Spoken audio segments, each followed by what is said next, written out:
You're listening to the Bulldog Hour, getting you inside the Wilson football program with weekly game previews, recaps, highlights, and interviews. Now, here are your hosts, Joe Mays and Justin Raffoff.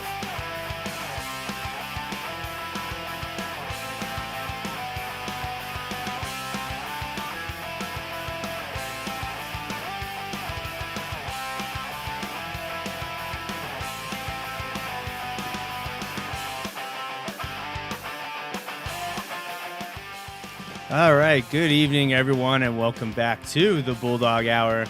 I am one of your hosts, Joe Mays, and here with me tonight is not only my co-host, Justin Raffoff, but also our returning guest from SV Sports and BurkeSportReport.com, Mr. Paul Roberts. Paul, thanks for joining us again. Yeah, thanks for having me. Always good to be back.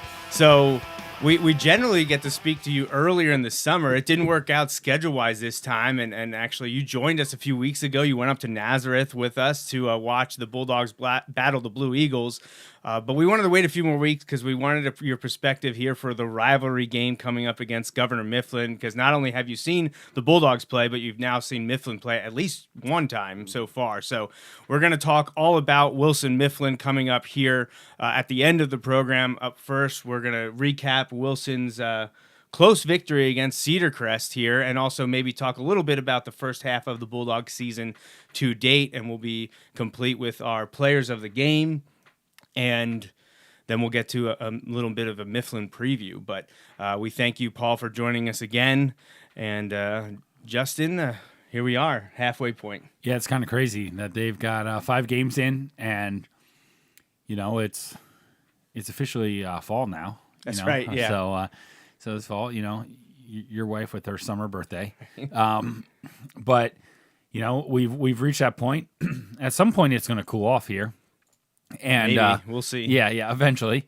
And you know, but like, it's crazy. I keep thinking, you know, you changed up the schedule graphic this year, but like I did, yeah. You used to do columns for me, right? Yeah, help keep it easy.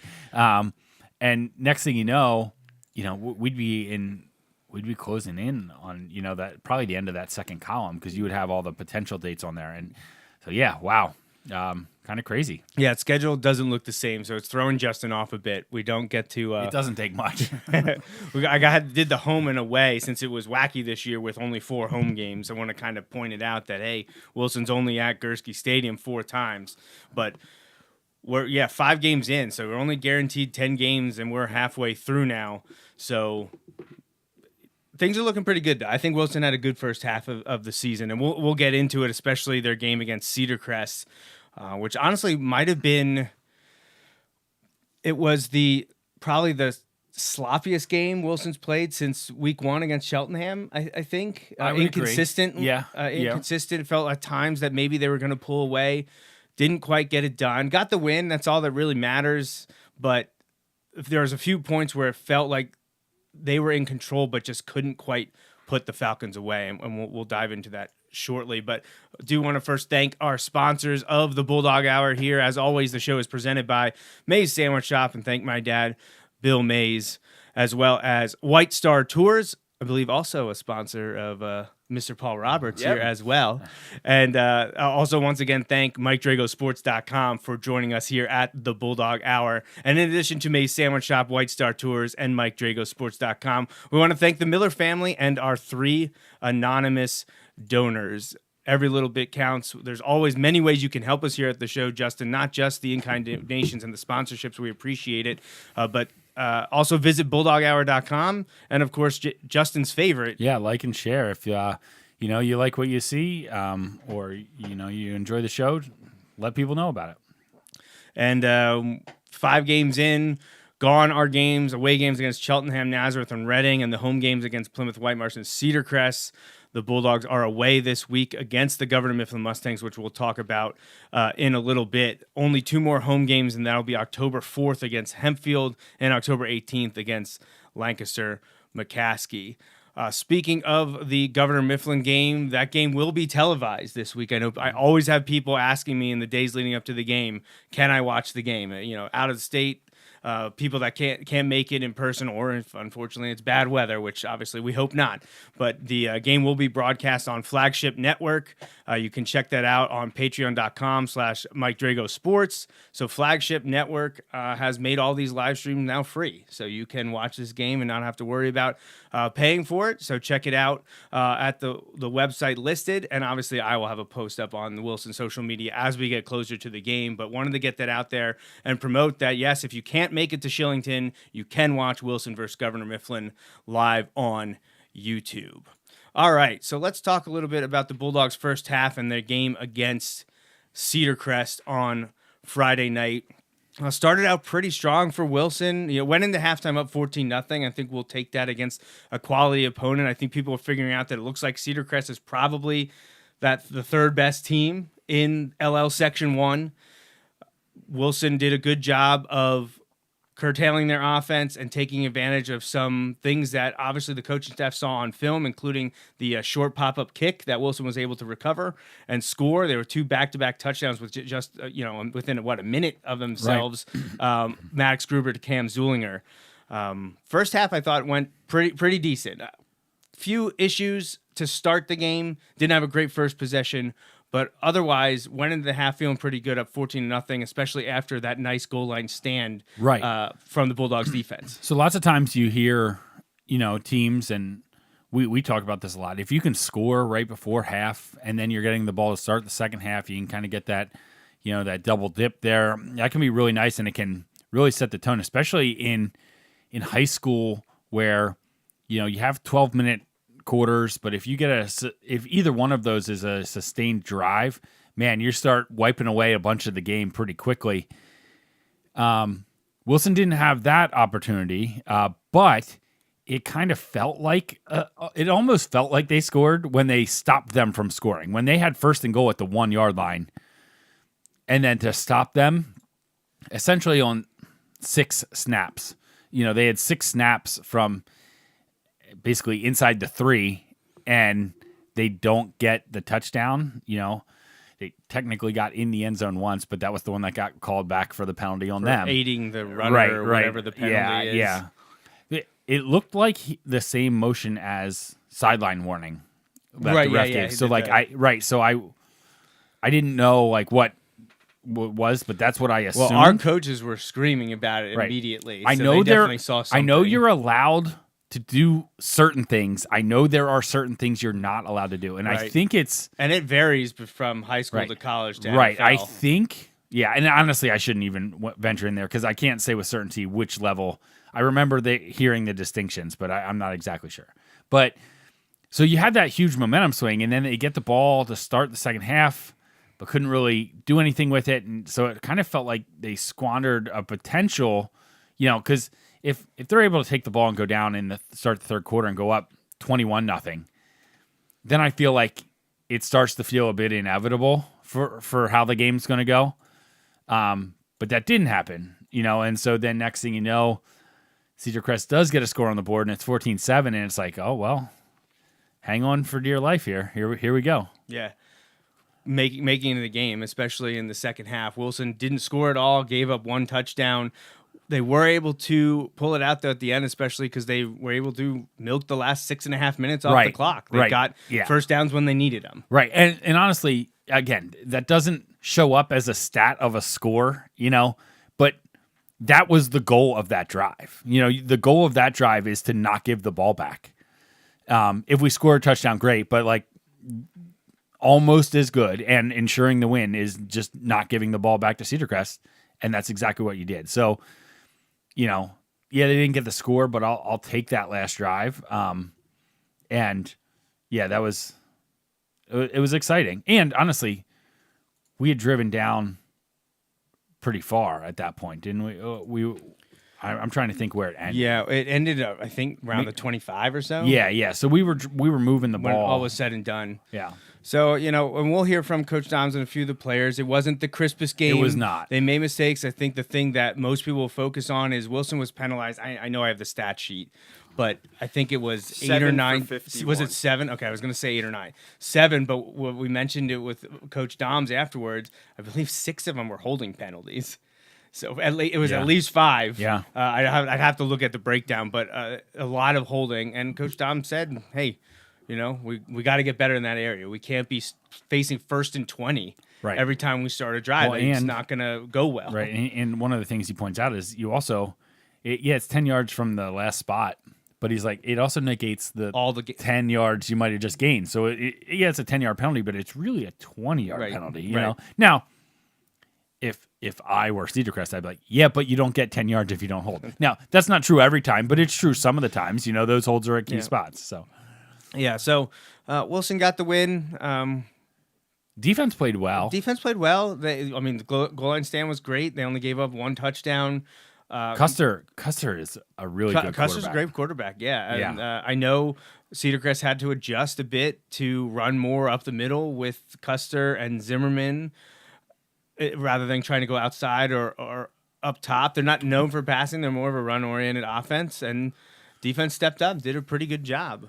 It was a big night at Wilson. There was a lot going on. There was a lot had going on. Gold Out, had the first salute to service, had band night, so we got to honor the band seniors. But yeah, it was a lot happening. It was great. If you were there pregame, you got to see a lot of fun stuff happening at Gursky Stadium, including multiple World War II veterans, including at least one that was over 100 years old. Yeah, and how about is it? I couldn't catch if it's Kevin's grandfather. Yes. Okay. Yeah. And Adam's great grandfather. Oh, wait, no. Or is it Adam's No, grandfather? Yeah, and yeah, Kevin's? yeah. Okay. Right. But yeah, man, that was cool. That Really was cool. Yeah, really When cool. I heard the name, I'm like, no way. Yeah. That was really Yep. cool. So really awesome, and the photos are up. You can look at that across social media as well. But we'll finish our Cedar Crest recap so we can talk about the first half of the Bulldog season and then get to Governor Mifflin.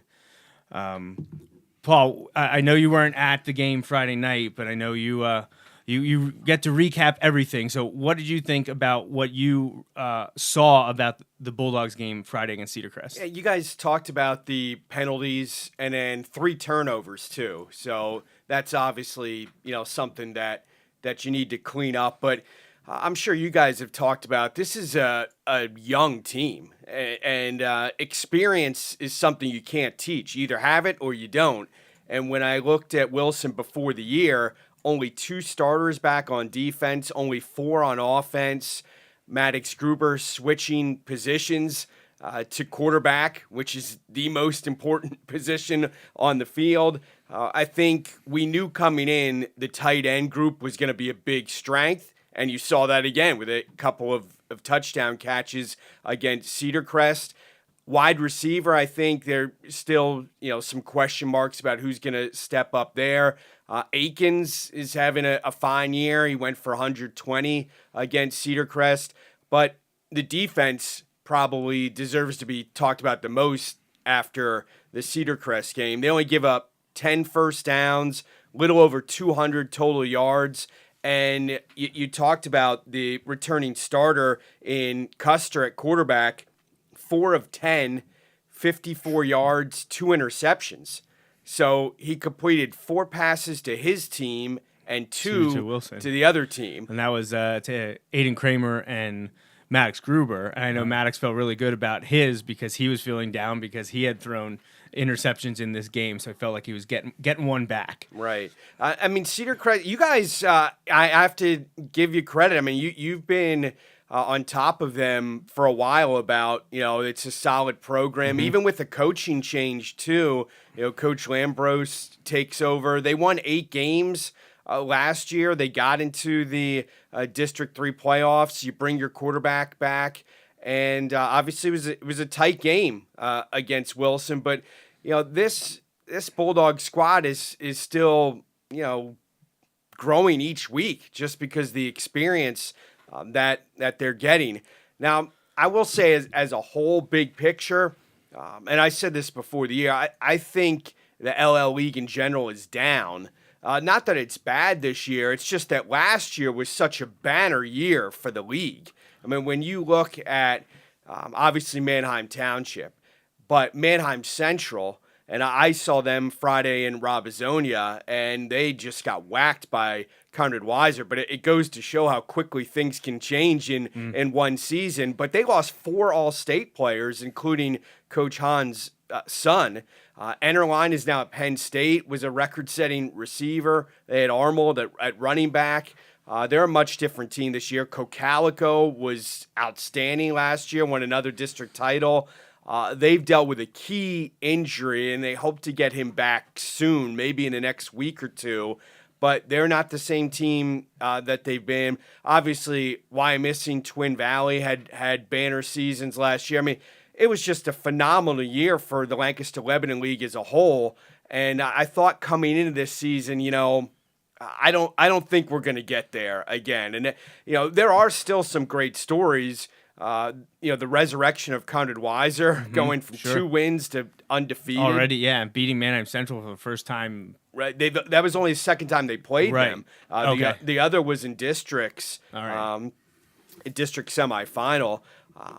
Twin Valley obviously is the real deal. Wyomissing's still good. I don't know that they're as good as last And year. they'll play each other. What, week 8? Is it week 8? It's coming up, Around and there? that'll be at Twin Valley. Okay. I was kind of, for selfish reasons, I like when Wyomissing has big games Saturday, because then I can, double dip. You can get a really good game. And there have been weeks I've had 3 games in a week because of the situation with the official shortage. Thursday, Friday, Saturday. Yeah, I've had that before. I got to see McDevitt Harrisburg at McDevitt, which went to overtime, which will be one of the best regular season games of the year in Pennsylvania. I mean, the amount of Division I talent that was on the field that day was incredible. Oh yeah. But yeah, the Wyomissing Twin Valley game will be at Twin Valley, and that'll be on a Friday night coming up. But I think for Wilson to be 4-1 at the midway point, you had to go to Nazareth. The state rankings I always chuckle at sometimes because trying to cover the whole state is impossible. Yeah. Right. And what happens a lot with those rankings is they look how teams did last year. What do they have back? And sometimes like? Not enough at what they have back. But the Nazareth ranking, and they were up to number 5 before the Wilson game, was due to the fact they won District 11 title last year. They had beat Parkland. And you have Falzone back at quarterback. A D1 quarterback. Right, who's committed to Virginia Tech. He's 6'5". He's a sprinter on the track team. Only a junior? Yeah. I mean, he runs a legit 11-1 100. I think he finished 5th in the district. So he's got all the tools. I know Chad Henney works with him. So and you're right. He's still got another year.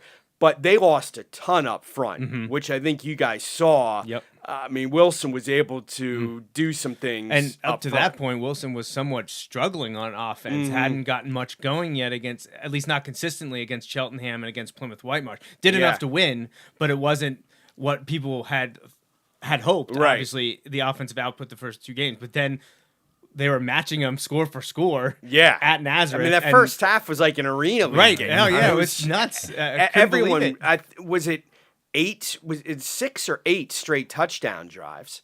So the score at halftime was what, 31-28? Yeah, it was 8 straight. So it was 8 straight touchdowns and 1 field goal. Every possession. Yeah, I mean, it was in the first half. It was crazy. But to be at the 1 yard line with a chance to win the game, seconds or whatever. Yeah, and then unfortunately had the fumble there. But then you've seen the last 2 weeks.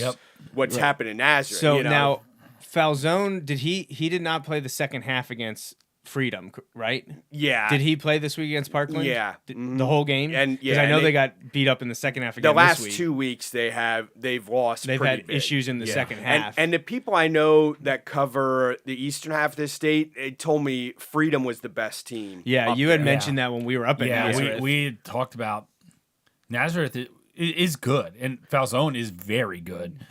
I just don't. When you see number 5 in the state, right. you're thinking like, wow, you know, at 6A, a jug, 6A, 5 like, in the state. This is going to be a North Allegheny. This is going to be St. Joe's Pittsburgh Prep, Central. North Allegheny. The regular customers. Well, now we're talking about Emotep up in 6A. LaSalle College is back in a big way. And exactly. Pittsburgh Central Catholic. Those are the teams you're used to, accustomed or expect to see in the top 5. I mean, Nazareth's had an incredible run the last 5 years, and with that Falzone back and still young and a quarterback like that, they were going to get hyped up, and they're still. I mean, they're a good team. Yeah, it'll be interesting to see where they finish now and what they do in the districts. Freedom is going really good, but Freedom is very good, and Parkland seem to be getting it together too. Right.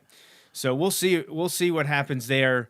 Obviously, we wanted to see Nazareth keep winning because that would just help us when it comes to power ratings, which Justin and I haven't really discussed yet on this show. It was way too early to do so, but we kind of made a promise that after the Mifflin game, we would finally start looking at them. So and Mifflin's up in 6A this year. It's even bigger for both teams this week of who can get that win, because usually the last few years Wilson playing Mifflin was 5A, so it didn't count as big. I mean, you still wanted, obviously you had to win the game, but you got a few extra power ratings points up for grabs here. So in between scratching my head over Nick Sirianni moves today, I actually did look at the District 3 site, and Governor Mifflin was number 10. Okay. Now, I don't think that factored last in. team in, huh? Yeah, but they obviously played today. Kind of a bizarre situation. Supposed to play Friday night at Albright because Muhlenberg's turf field is still deemed unplayable. Awful. And I've spoken to Coach Flowers, including as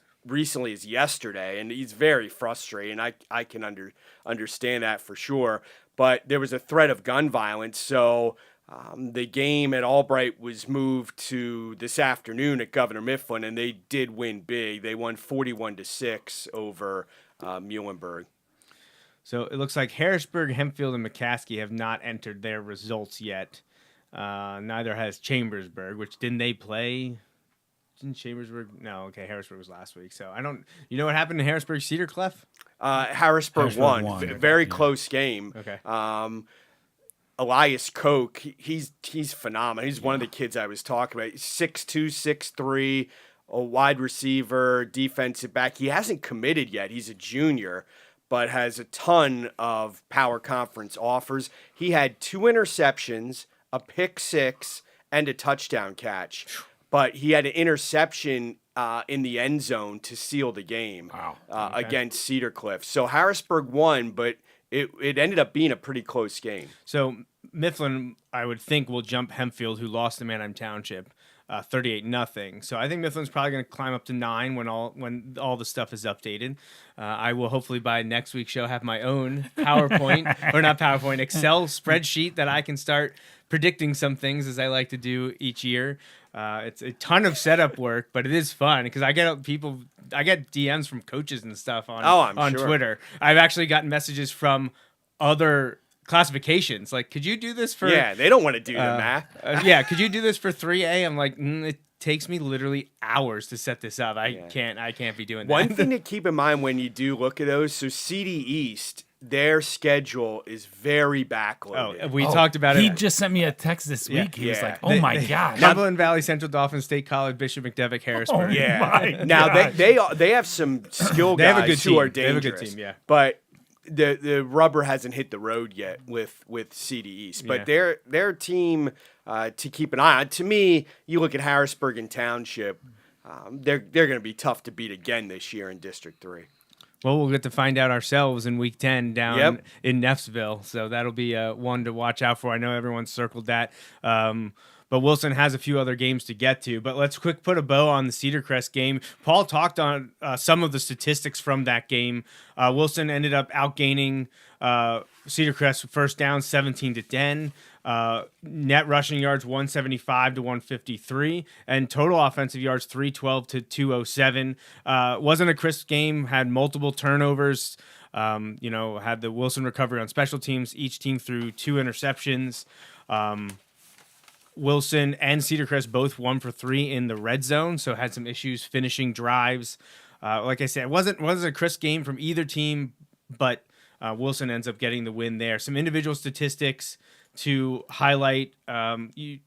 Paul mentioned Custer, passing-wise, didn't have a ton of opportunities and didn't complete a lot of balls, 4 of 10 for 54, the 1 touchdown. Wilson did get 3 sacks on Custer. He did end up rushing for 69 yards. And the sophomore Zimmerman, who's a guy to definitely watch out for the next few years, he ended up netting 54 for the Falcons. On Wilson's side, though, you heard Paul say, Corell Akings, 120 yards rushing. We talked to the players afterwards when we'll play that interview soon and talk about running the football and getting Corell over 100 yards for the game as well. Maddox Gruber was 10 of 16, 137 yards, 2 touchdowns. He was sacked twice as well. He does like to spread the ball around, and he did hit 5 different receivers again, going to Greer, Aking, Zulinger, Hunziker, and Glover. Both of Cam Zulinger's catches were for touchdowns, totaling 38 yards. So defensively for the Bulldogs, highlighted by that goal line stop there near the second quarter just before halftime, it was Christo Hunziker leading the way with total tackles at 8. E.J. Brownbacker was behind him at 5.5 with 1 for loss.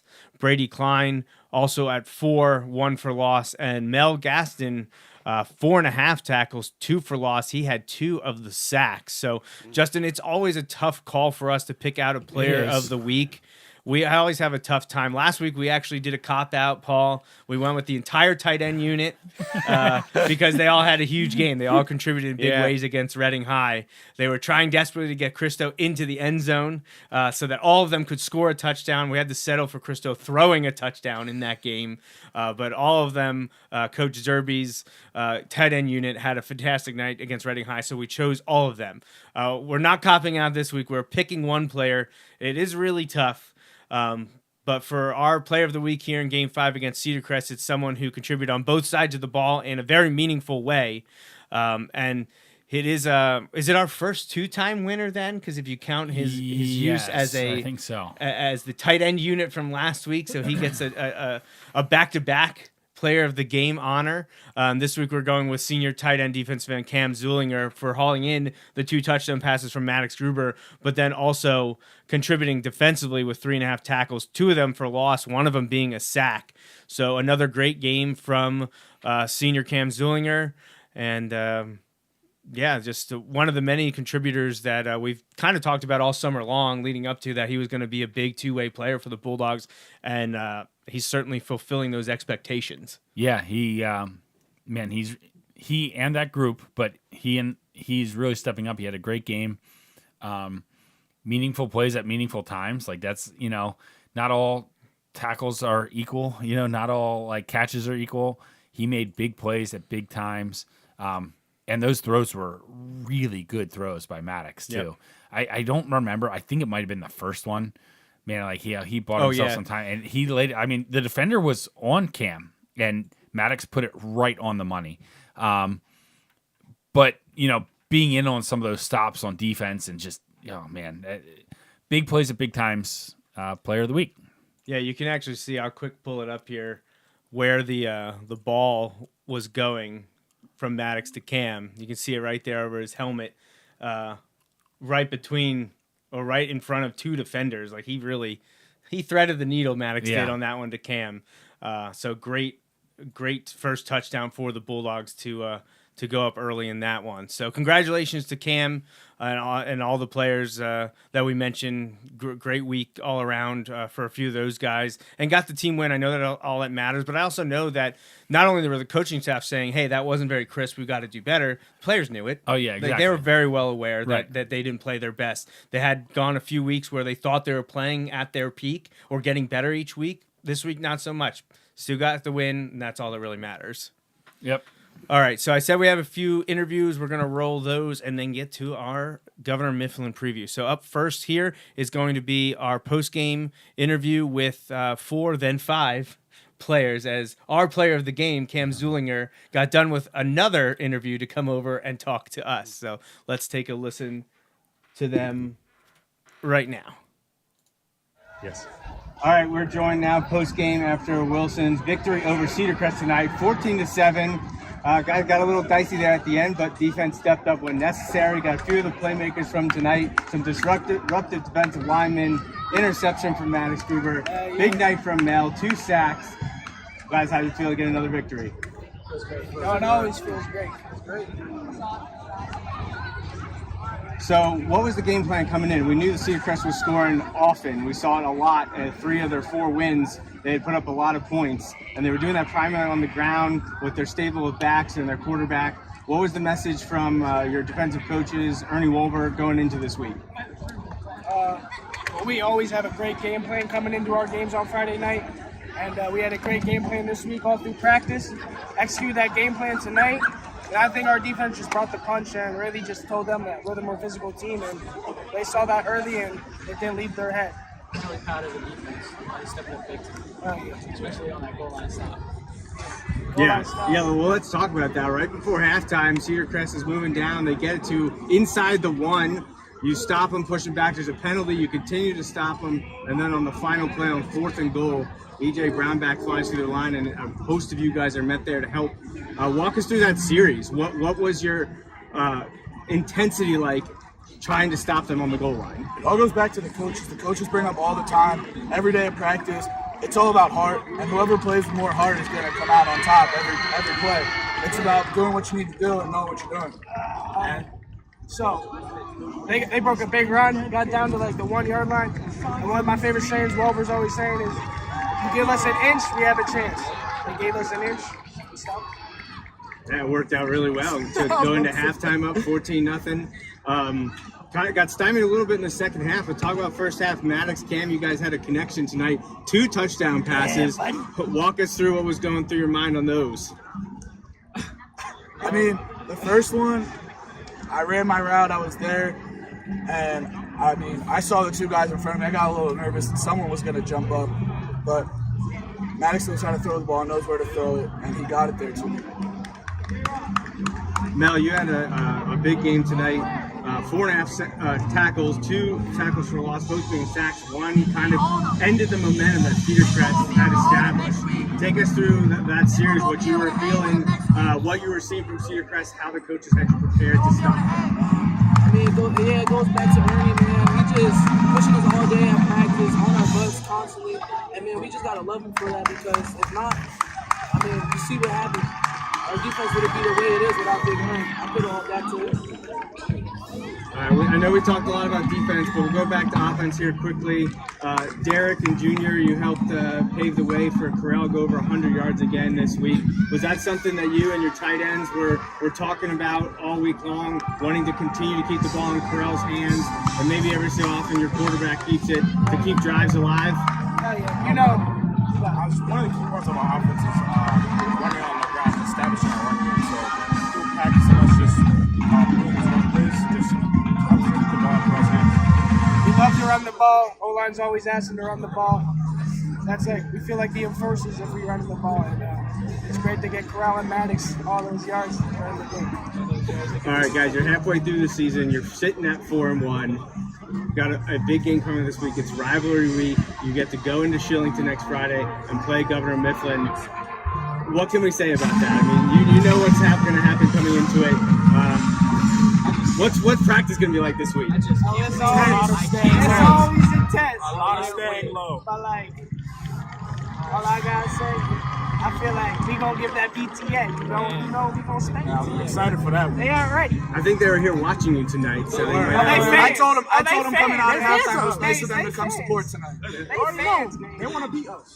I think they gonna ask for my autograph. All right, guys, congratulations on your 4th victory of the season, and good luck next week in game number 6 in the quest for win number 5 against Mifflin. Thank you.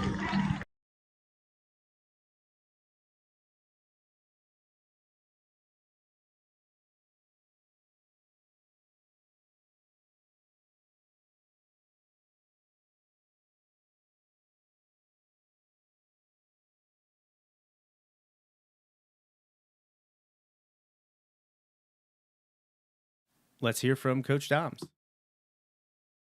All right, well, post-game after Wilson's victory over Cedar Crest with head coach Doug Doms. Coach, we haven't talked to you since the preseason. Held on tonight, 14-7, a close one. Looked to be in control early in the first half. Kind of turned your wheels a bit in the second half. What did you see throughout tonight's game? Well, I keep saying we're young, and unfortunately we keep making young, dumb mistakes. the holding calls. I don't know if they're holds. Yeah, who knows? We'll look at the film. But I mean, you can't, really, every time it was first and 20, I mean, that doesn't count the 10 or 15 yards we lost at the hold because of the hold. And we just kept killing ourselves second half. We couldn't get started because, we'd start moving the ball in first and 20.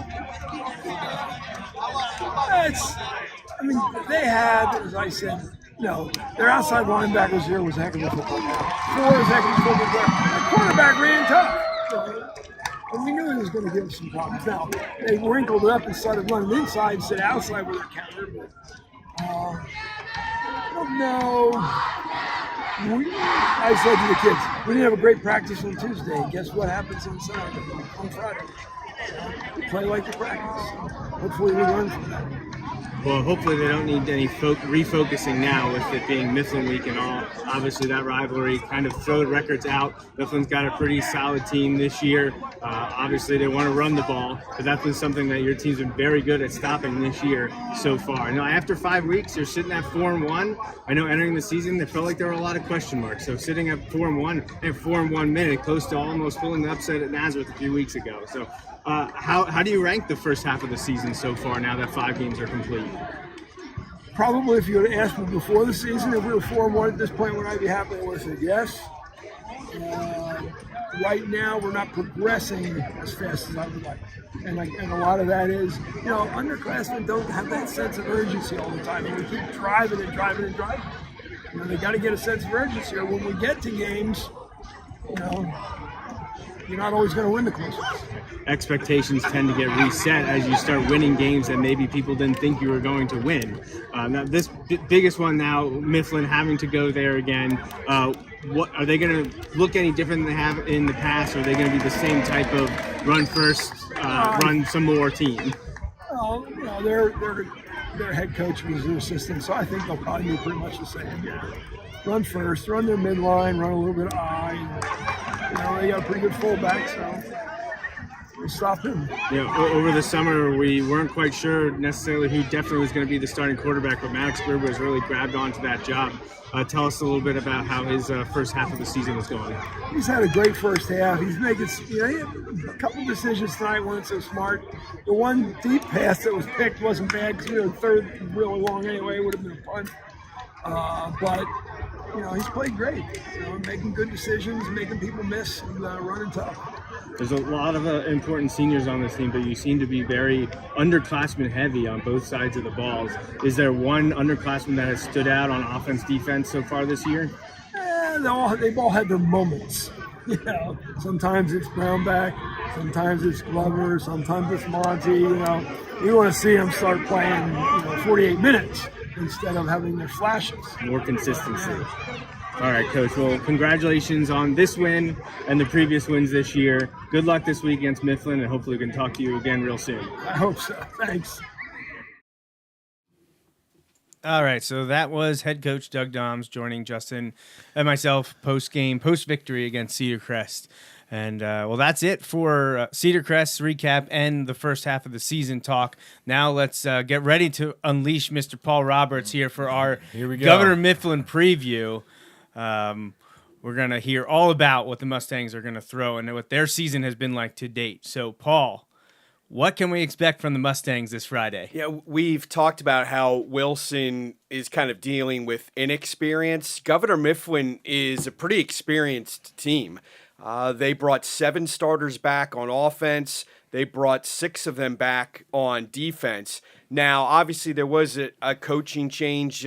Jeff Lang stepped down, but Nick Morrissey's been with the program. He coached the lineman there, former Muhlenberg player, then went on to play at Albright. He coached the line, and then he was the D coordinator the past couple of years. But Mick Vecchio is back now, and Coach Vecchio is calling the offensive plays. So it's going to look very similar to what you've seen in the past. He was a head coach for 26 years. Just a couple years ago, he was inducted into the Pennsylvania State Football Coaches Hall of Fame. So he's been around a long, long time.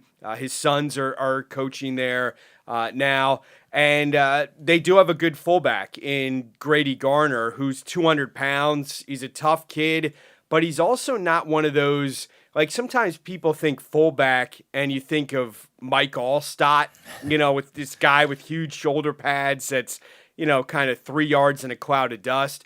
Grady Garner's on the track team, and he's a sprinter for that. He's not slow. So if he does get through the first couple levels there, I mean, he's not one of these guys that, you just expect to be a battering ram. He does have a little bit of speed to them. The quarterback's back too in Javian Pletz, who's, a little guy. He's only 155 pounds. They list him at 5'10". I don't even think he's that tall. He had a big game today, though, against Muhlenberg. He had 2 touchdown runs, and what may surprise people, he had 2 touchdown passes.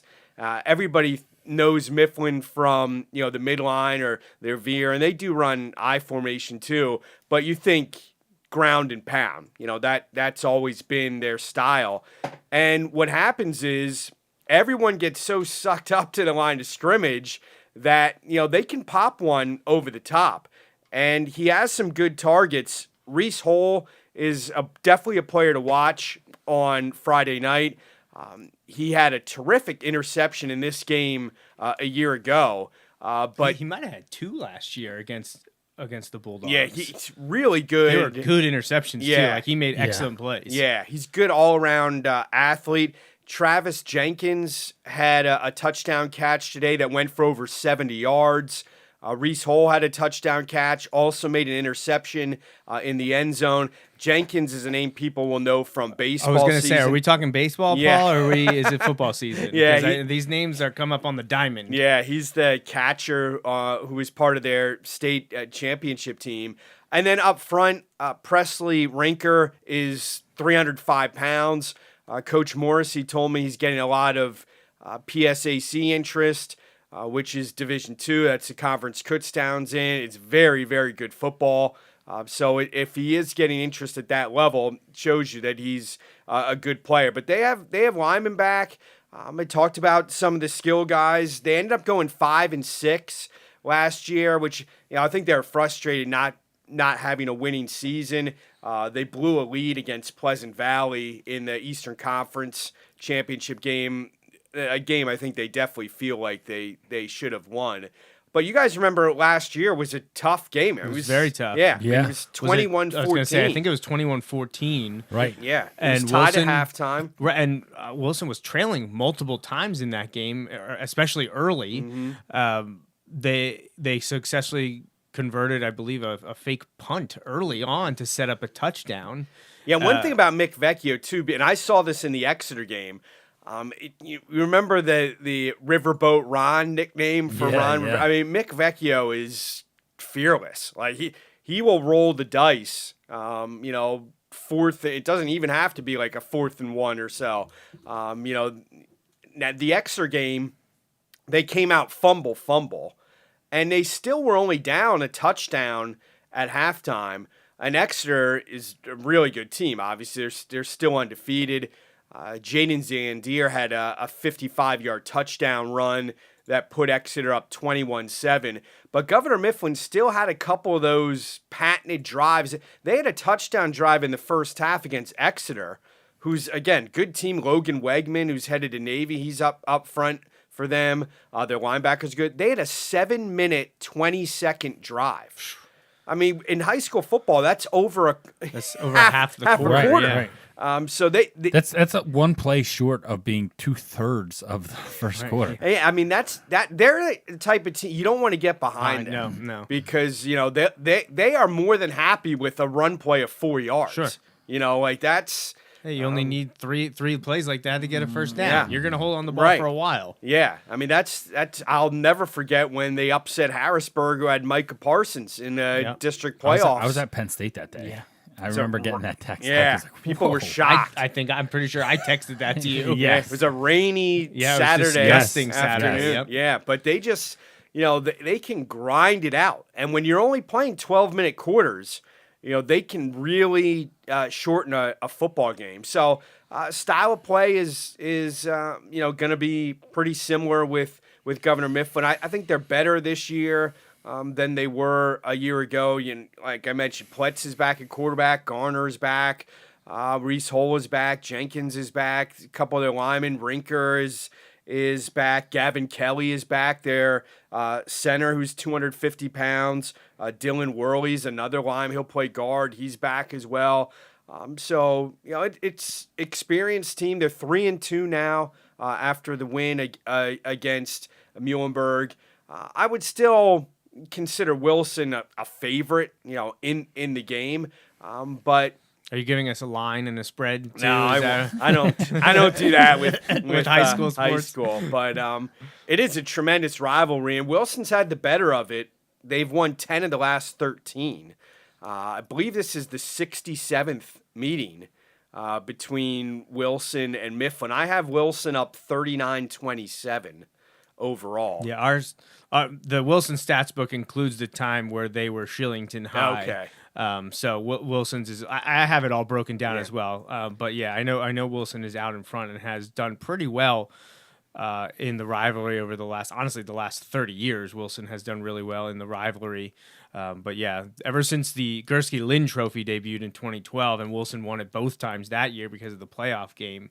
I believe Mifflin's only won it 3 times, as you said, 10-3 in the last 13. Right. So that would probably track. That Nick Singleton guy was responsible. Yeah, well, Wilson got the best of him his first 2 years, but he definitely got the best of us the next 2 years. Yeah. So yeah, I mean so they in 2021 were 10-1, and then had that loss to Exeter in the district final.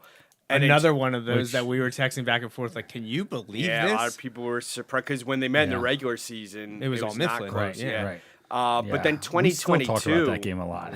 They go to 3-7, and then 5-6. So they've been under 500 the last 2 years. I think this team though is better than this team's better the last 2 years. So you said they're 3-2. They've alternated wins and losses. They opened the season kind of with a revenge game against Pleasant Valley after they lost the playoff game, the Eastern Conference final playoff game in heartbreaking fashion, like you mentioned. They were up big. Even into the fourth quarter. They ended up leading. losing 28-19. Yeah. But they shut out Pleasant Valley in the home opener, the season opener, 35-0. Then went to Perk Valley, lost that game 31-14, and then went to Hempfield and beat Coach George Eager's team 28-23. Then you mentioned the loss to Exeter. They're hanging around there, making it tough, but ended up falling 34-13 at Exeter. And then just this afternoon, literally a few hours ago, they finished their game at Muhlenberg on the Mifflin campus, 41-6. So a big game today, as you mentioned. Pletz gets a few touchdown passes, and Garner looks good. He had 2 more touchdowns. He has 14 touchdowns already this year. In 5 games. In 5 games. Pretty decent. Pretty decent. I wasn't a math major at Syracuse, but that's almost 3 a game. That's pretty good fantasy production. Yeah. Yeah, if you get 3 touchdowns. There you go. A That's game. what we'll need to develop the Berks County Football Fantasy League and get the big names to draft teams and and we'll get working on that. That'll be a next year thing, I think. Justin, I'll make Justin do that. That sounds like something he can do. Berks County Football Fantasy. All right. So, final thoughts on Wilson Mifflin this week. Memories from the rivalry, things you remember. I'm sure you've called many of their games. Yeah. I know you've covered a lot as well. Yeah, so I've been covering football around here for 25 years now, and they didn't play every year, but obviously. But you think about some of the players that you knew, that were on those teams. Yep. I mean, we mentioned Nick Singleton, obviously, Chad Henney, Jan Johnson, who's still coaching now at the Division I level. I mean, it's crazy the amount of talent. We around here we kind of think of Berks County as this like small community, but the talent that comes out of here is. Basketball, you think of Alani Walker. Baseball, you think of Luke Holman. The talent we've seen, football, I think Exeter since Coach Bauer's been the head coach, I believe they've had 16 Division I players. And we'll see where Jaden Zandier ends up now. He has an offer from Stony Brook. His brother is playing tight end for Coastal Carolina. But one game I will not forget. Maybe I shouldn't bring it up, but that district semifinal game. No, let's not talk about that one. Let's talk about something. Let's talk about 2014. Let's talk about the district playoff win in 2012. I don't want to talk about 2006. Yeah, that was kind of crazy. But I just looked now. People know my thoughts on weather forecasters, but if I think they struggled. Paul, if I have to dig out my meteorology degree and hit you over the head with it, I will. I think they struggle to get the forecast right. But the good news tomorrow. is he only has a 25% chance of hitting you. So that's the line of the night right there.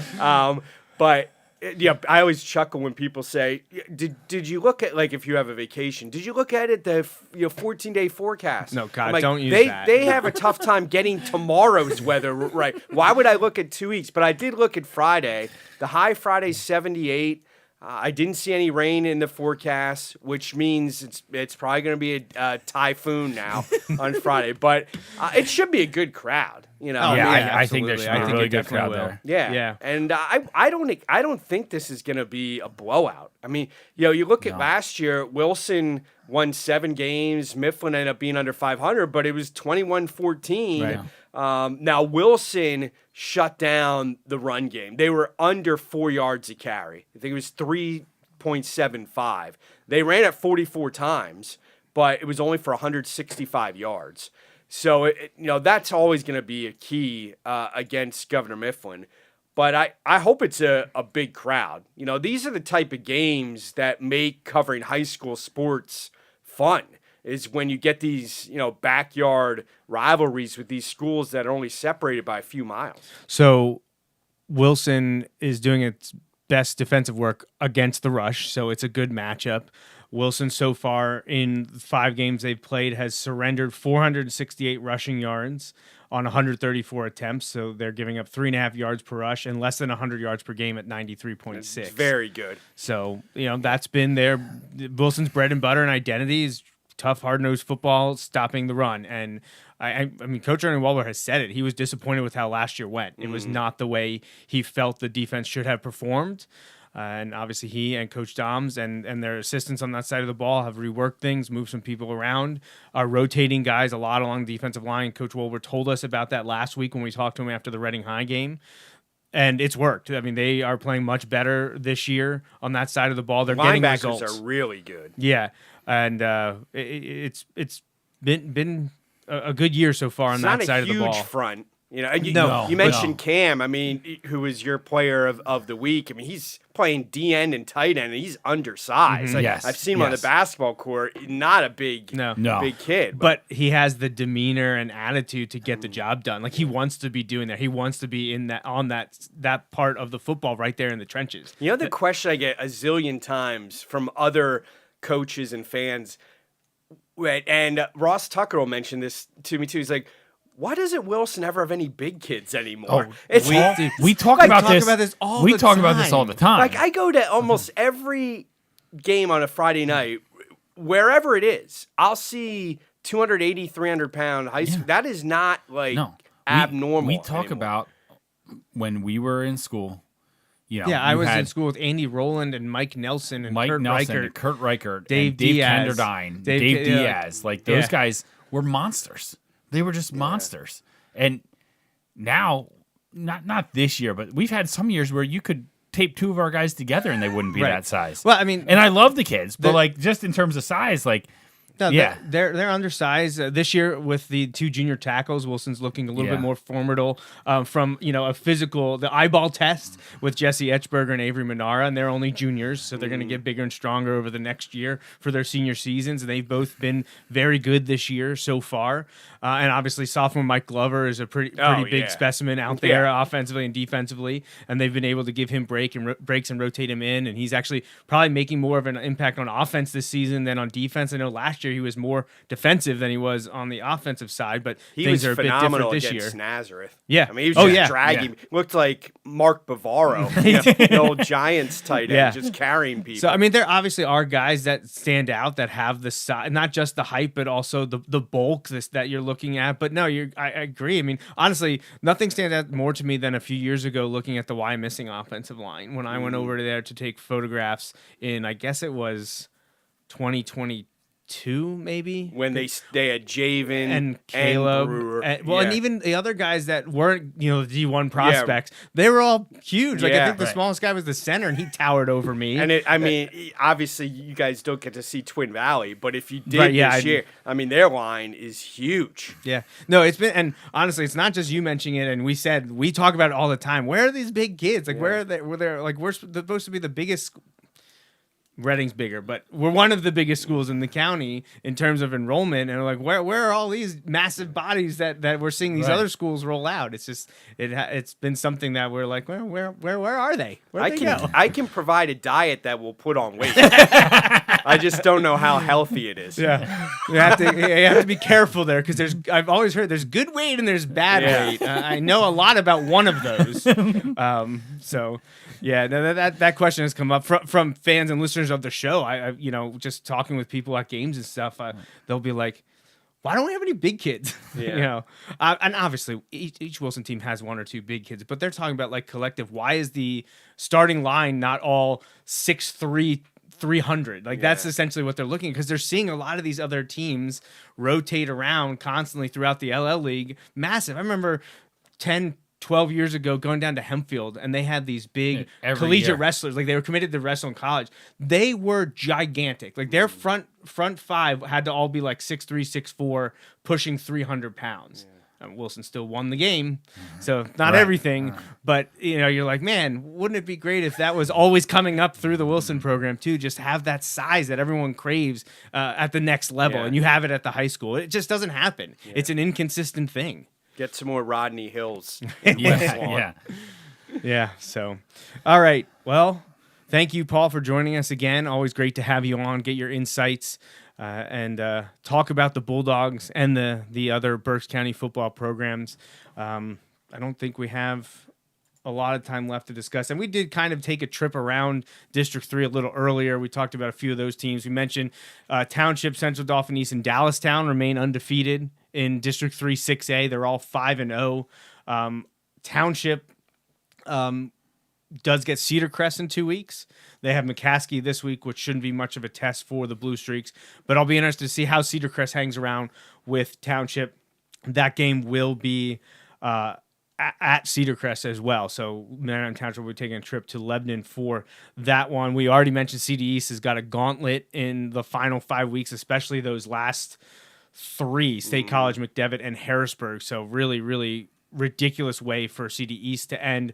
And Dallastown this week has Central York. So we'll know more about the Wildcats as they take on Central York. And they follow that up with York William Penn. I know they're not as strong as they've been much of the last few years. The bigger test is probably Central York this week. But they obviously always have that rivalry game at the end of the year against Red Lion. And it's another one like Wilson Mifflin. Dallastown Red Lion, I feel like many times one of those teams has been undefeated and the underdog ends up winning that game. So a lot of football left to be played. Wilson sits at number 4 at 4-1. Central York just behind the Bulldogs at 4-1. And Harrisburg obviously going to jump up there when their win finally gets input into the district power ratings. They sit at 4-1 with their only loss to LaSalle College High School. Right. And it was big. And LaSalle College High School, the quarterback is committed to Rutgers. They have a wide receiver committed to Syracuse. And then their most highly touted player is a kid who's in ESPN's top 300 for his class. So they're back now in a big way. They didn't just beat Harrisburg; they hammered. It was 42-7 or something like that. Not close. One of the other scores that really stood out to me from the first half of the year was Township Central York. Yes. And I love going. No, 28-10. Okay. I love going to the 7-on-7 that Wilson holds because they get 15 teams, good teams. And even though I'm not a proponent of I don't think 7-on-7 is a great indicator of how you're going to do on Friday night because so you're much ignoring. If the quarterback's the most important position, the most important group is offense, defensive line, and they're not there involved at all. And I mention that because I think every coach I spoke to at that 7-on-7 said Central York looked like the best team. The best team. And Manheim Township was there. North Penn was there. North Penn's undefeated right now. Exeter was there. It's a really, if you're a high school football junkie and you could take a day off in the summer, it's fun. It's a long day, but Who would do that? especially when it's hot. But I enjoyed going just to I take see, the day off every year to go up to it. So. but Central York, their skill guys, I was like, wow. And every coach was saying the same thing. But then look what happened. Township pounded 28 to the 10, ball. yeah. And Clancy, he is a stud at running back. And they're a team, I mentioned Nazareth did not bring a lot back up front. Manheim Township did. Right. And I I think all 5 did, or at least 4 of the 5. And it showed when they played Central York. But that was one of the bigger, and that was a Thursday night That game. was, yeah, that's right. But that was one of the bigger early season matchups in District 3. Yeah, well, we'll get more of a focus on power ratings this week after Wilson Mifflin is a big one for the Bulldogs and Mustangs, and mentioned a few other big games coming up in the next 2 weeks that will give a little bit more clarity to things, the way they'll shake out. But we always get some weird result that throws a wrench into things because I have to predict a ton of games to figure out these power ratings, and if there's one that really flips the script, those power ratings are going up in smoke. So, but we'll see. I will maybe debut that next week. We'll talk a little power ratings predictions. If this is the way the season goes, of course, then we got the great thing of me predicting the Wilson results, and that's not always a great thing to talk about. I'm looking at this Dwight Schrute bobblehead. Is there any way you could reach out to him and maybe he could crunch the numbers? There you go. That would be great. That would be great. Of the zillion collectibles in here, I think the Dwight Schrute is my favorite. That's their favorite one. Well, it only comes out this time of year because it's fall and we're getting closer to spooky season. So, yeah. All right, guys. Anything else to add before we wrap this up? Get out of here. Thanks for having me. Appreciate it. Always, thanks for coming on. You're Paul. welcome on here anytime, Paul. We'd love to have you on. Appreciate the coverage you give, not just to Wilson football, other Wilson sports, and every athlete in not just the county. It's not even the tri-county it's area. everywhere now. Every county around here, central, southeastern Pennsylvania. Paul and SV Sports covers it, so make sure I do see SV Sports you're always you and or the group are always posting highlights. I'm like, oh my gosh, they're everywhere. Yeah. So make Pretty sure much me. Yeah, make sure you follow Paul Roberts. My girlfriend's a huge fan of my schedule. I'm sure. Follow Paul Roberts on Twitter, X, Instagram, as well as SV Sports on those Instagram, platforms as we've well. Gone, from 1,000 followers to 20,000 in less than 2 years. Big number. That's awesome. It's just a lot of it, as you guys know, a lot of it's the video, the pictures. Yep. Nowadays that really, but the people in this community should really thank you two for. I mean, it's crazy all the pictures that you post, doing a show like this every week, posting interviews with the coaches and players.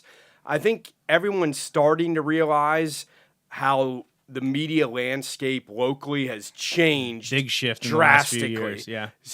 Yeah. Pick up a newspaper. So to get this type of coverage for your high school team, they should be very grateful for what you guys do. Well, thank you. Yeah, thank we you. appreciate that. And we do get a ton of support from the Wilson football faithful, both, alumni of the program, of the school in general, just fans of going to watch the current student athletes perform, whether it's athletics or in music. There's a huge support in the Wilson community for a variety of things that the students are tackling. And we really appreciate the support of this show.